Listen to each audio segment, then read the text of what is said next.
Bonjour et bienvenue dans ce podcast de développement de soi.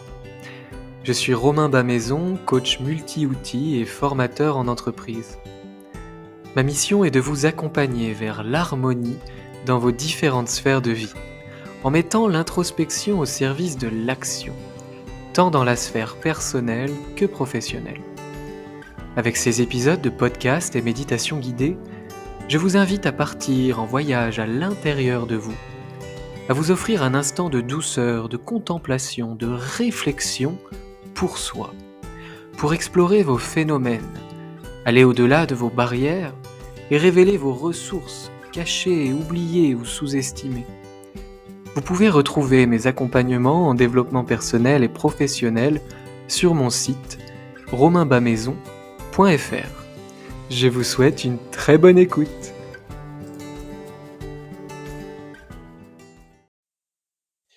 Bonjour à tous et bienvenue dans ce nouvel épisode à propos du découragement vs le réalignement. Alors cet épisode, il m'est venu un peu, comme une envie pressante. C'était une réflexion personnelle comme beaucoup de ces épisodes que je vous enregistre. Et en même temps, c'est aussi un travail qu'on fait régulièrement avec les développants que j'ai la chance d'accompagner. Cet questionnement de découragement, réalignement, où est-ce que j'en suis? Est-ce que vraiment je suis en train de fuir une situation ou est-ce que je suis simplement en train de réaligner ma vie en fonction de mes valeurs? Moi, elle m'est venue dans le contexte professionnel. Je me suis fait coacher pendant 3 mois en fait sur le développement commercial, le développement de mon activité et j'ai appris plein de choses sur le marketing dans l'entrepreneuriat et notamment quand on fait de l'accompagnement perso ou pro. J'ai été aussi confronté à des propositions de stratégie, d'action commerciale qui n'étaient pas forcément alignées avec ce que je voulais faire dans ma vie pro, dans mon activité, avec mes valeurs professionnelles. Alors il y avait plusieurs choses, c'est-à-dire qu'il y avait d'un côté des choses qui me faisaient peur et que j'avais pas envie de faire pour les mauvaises raisons, on va dire entre guillemets, c'est-à-dire euh, simplement j'avais peur de ce qu'on allait penser de moi, j'avais peur d'être euh, bah, refusé en fait tout simplement, que les gens me disent non. Donc il y avait des propositions de stratégie commerciale qui étaient tout à fait pertinentes pour moi d'un point de vue des valeurs, mais qui me faisaient peur. Et d'un autre côté, il y avait aussi des propositions d'action qui ne faisaient pas du tout envie, non pas parce que j'avais juste peur de me lancer et de ce qu'on allait penser de moi, mais surtout parce que c'était pas du tout ce que j'avais envie de vivre dans ma vie professionnelle. Par exemple, pour être très concret, il y a une des façons de démarcher qui est d'envoyer des messages sur LinkedIn. Par exemple, pour tout ce qui est accompagnement professionnel. Et passer ma journée ou une grande partie de ma journée à envoyer des messages, des demandes d'amis, à contacter des gens que je connais pas, à me prendre des vents toute la journée et puis à passer beaucoup de temps en fait à envoyer des messages, c'est quelque chose que j'avais pas du tout envie de faire. Ça ressemble pas du tout à la vision que j'ai de ma vie pro et autant que j'ai envie de valoriser quoi. Donc évidemment, dans un métier, il y a généralement des trucs qu'on aime plus ou moins. Moi, j'adore la partie évidemment accompagnement, en formation, en coaching. J'adore la partie conception, concevoir les formations ou les accompagnements. À chaque fois, voilà, qu'il y a quelqu'un qui me livre ses besoins, ses objectifs, qu'on va creuser vraiment sur ses problématiques et là où la personne a envie d'aller. Ça me fait kiffer de prendre mon gros tableau Excel et de mettre tous mes outils, de concevoir toutes les séances pour voir comment je vais pouvoir accompagner la personne. Et ensuite, ça me fait kiffer de la voir en séance et puis d'ajuster. Ok, j'ai prévu un truc, mais là, il y a d'autres besoins qui émergent. Et du coup, voilà, accompagnement thérapeutique. En revanche, voilà, ça me fait moins kiffer de faire l'administratif, de suivre mes résultats, de préparer le bilan, etc. Mais ça fait partie du jeu. C'est-à-dire que j'ai choisi d'être entrepreneur, donc forcément, ça, c'est nécessaire à la vie de mon entreprise. Ce qui était aussi nécessaire, pour prendre mon exemple à moi très concret, et peut-être que vous allez pouvoir, et je l'espère, faire le pont avec des situations où vous vous posez la question, est-ce que je suis dans le découragement, je suis en train de fuir quelque chose, ou alors je suis dans le réalignement, je suis en train de d'aller vers quelque chose finalement qui est moi, mes valeurs, ma vision de la vie et la manière dont j'ai envie d'exister, d'incarner. Ça peut être pour le perso ou pour le pro. Et bien moi, dans ce cas-là, voilà, il y avait toutes ces choses nécessaires, ces choses qui me plaisent, et puis il y avait aussi des choses euh, qui tout simplement n'étaient pas OK. Et il fallait que je trouve une alternative. Donc dans le développement commercial, c'est aussi quand on est entrepreneur, le fait d'aller vendre, de créer une stratégie pour que les gens soient au courant de ce qu'on fait et de ce qu'on propose est important. Il ne s'agit pas là de faire le marchand de tapis, comme on dit dans l'expression courante, et d'aller vendre des trucs, des accompagnements à des personnes qui n'en ont pas besoin, mais plutôt qu'au moins des personnes qui en ont besoin soient au courant que ça existe et que si elles le souhaitent, elles peuvent acheter notre service et entrer en contact avec nous, en processus avec nous. Donc ça, c'est OK. Et du coup, à un moment donné, moi, je me suis retrouvé complètement bloqué sur une partie de la stratégie d'envoyer des messages à des inconnus, de solliciter des personnes que je connais pas par le biais de messages. Et je me suis dit au début, OK, Romain, là, t'es complètement en train de freiner des cas de fer parce que t'as peur, parce que tu peux pas, parce que t'as pas envie, il faut te faire violence. Donc j'ai essayé un petit peu, etc. Et en fait, dans cette même formation que j'ai faite sur le développement commercial, il était bien expliqué aussi qu'il y a d'autres manières de faire. Typiquement, créer du contenu, offrir des choses, donner de l'info, animer des ateliers pas chers ou gratuits. Voilà, ça c'était des choses avec lesquelles j'étais à l'aise. Le contenu, animer aussi le réseau qu'on a déjà, les personnes qu'on connaît. Donc là-dessus, je me suis dit que ça c'était OK et que le reste, finalement, j'avais envie de le faire seulement quand je le sens.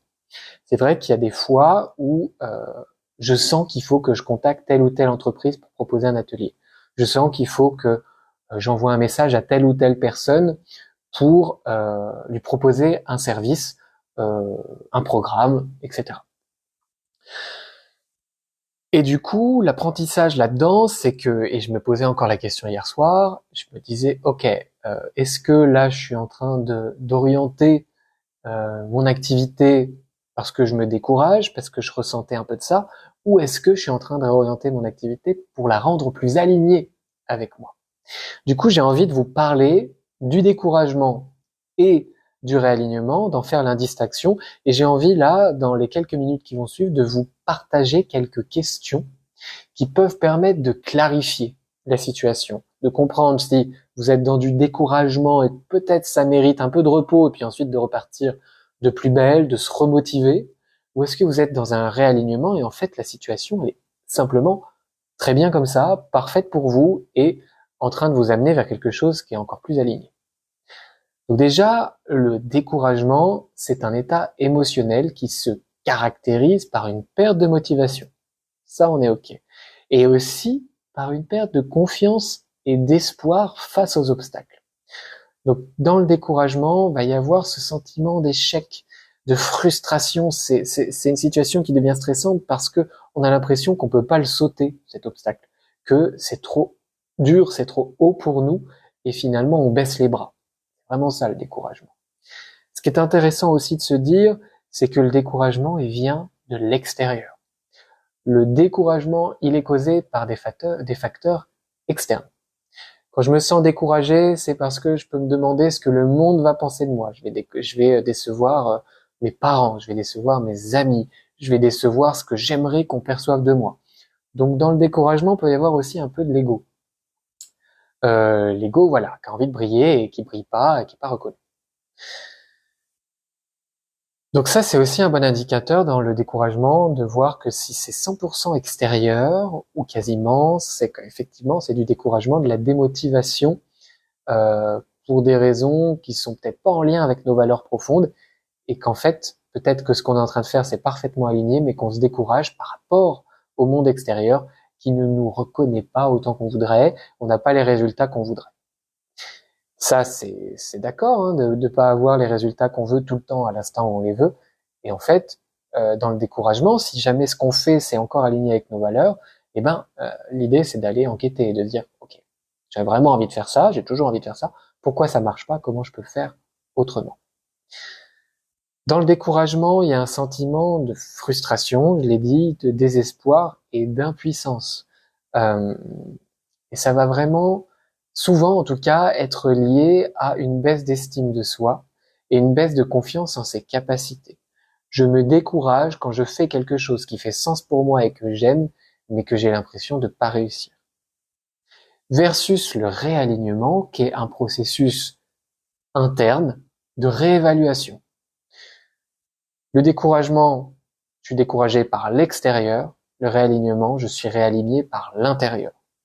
C'est un réajustement de mes objectifs par rapport à mes valeurs et mes priorités de vie. Donc pour reprendre mon exemple à moi dans ma stratégie commerciale, au début je me suis dit, il y avait un peu de ça sur un certain volet, un peu de découragement, mais il y avait surtout en fait à un moment donné un besoin de clarification, de réalignement. Au début j'ai eu peur d'être un peu un lâche et d'être faible, pour parler vraiment avec tout ce qui est venu émotionnellement et mentalement de prime abord, me dire Romain t'es en train de fuir, t'es faible, tu veux pas tu veux pas être dans le dur, surmonter les problèmes. Et en fait, il n'y avait pas que ça. Il y avait aussi, en fait, une force de se dire, OK, cette partie-là, cette stratégie-là de développer le business comme ça, c'est pas d'accord. Je veux pas de ça et c'est pas la vie que j'ai envie de vivre. Je suis même prêt à retourner dans le salariat ou à faire quelque chose vraiment de différent plutôt que de me retrouver à envoyer des messages sur LinkedIn euh, par dizaines ou centaines. Donc, je me suis rendu compte à ce moment-là qu'en fait, j'étais simplement en train d'écouter mes valeurs.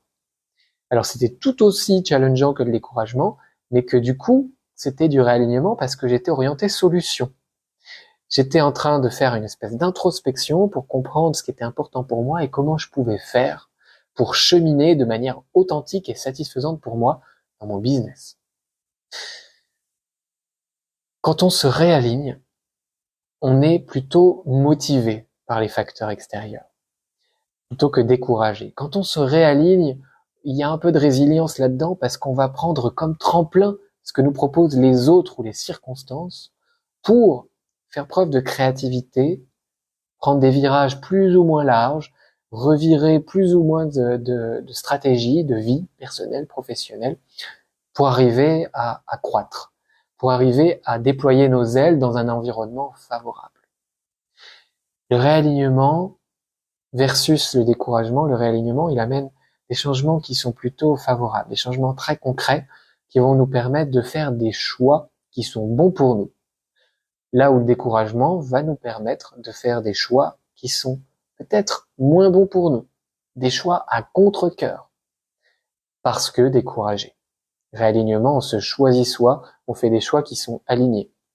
Ça veut pas dire qu'on va pas se tromper, ça veut pas dire que ça va pas être réévalué, réajusté, au contraire. Le réalignement, c'est un truc qui est un peu permanent. Il y a des grands réalignements de vie dans des cycles de vie comme souvent on dit que tous les 7 ou 10 ans on change de cycle. Voilà, c'est un réalignement profond. Mais il y a aussi des réalignements tout doux qui se font un peu tous les jours sur la manière dont je vais faire mon sport, à quelle heure je vais manger, etc. C'est des réalignements, mais qui sont assez smooth pour parler avec de l'anglicisme. C'est même carrément de l'anglais. Donc qui sont doux, des réalignements qui sont doux.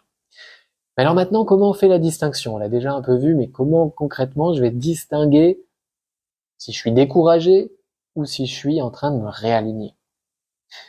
On l'a dit, le découragement, en fait, il est souvent associé à des émotions désagréables, négatives, mais j'aime pas trop ce terme, alors plutôt désagréables. On l'a dit, comme la frustration, le désespoir, alors que le réalignement, lui, il est perçu comme une opportunité de croissance et de transformation personnelle. Ça veut pas dire que c'est facile, ça veut dire que d'un côté, il y a une vision pessimiste, et d'un autre côté, il y a une vision optimiste. Je me décourage, je suis pessimiste, je me réaligne, en fait je suis optimiste, je suis en train de choisir mes valeurs et de trouver des solutions. Dans le réalignement, pour faire la différence avec le découragement, on est souvent orienté solution plutôt que inaction ou abandon. Voilà, c'est à peu près tout ce que je voulais vous dire et ce que j'avais envie de vous livrer là sur le découragement et sur le réalignement. Et ça, c'est super intéressant aussi avec les coachés, c'est que même si l'objectif il est pas tout à fait là-dessus, à chaque fois, on va faire un travail sur les valeurs et ça permet vraiment de faire le distinguo. C'est surprenant entre un choix qu'on pensait être un choix lâche, qu'on est en train de fuir quelque chose, et en fait un choix d'empouvoirment où on a bien pris les rênes de sa vie. Et souvent, par pression extérieure de la société, il se peut qu'on soit en train de faire un réalignement qui est pas conscient et qui est perçu par notre entourage et par notre mental comme du découragement ou de l'abandon, alors que pas du tout. On est simplement en train de faire face à des opportunités de croissance. Bref. Maintenant, quelles questions vous pouvez vous poser pour faire le distinguo entre découragement et réalignement? La première, c'est de vous dire, ok, ce que je suis en train de vivre, les questions que je me pose, les décisions que je m'apprête à prendre, est-ce que je les vis comme un échec ou est-ce que je les vis comme une opportunité?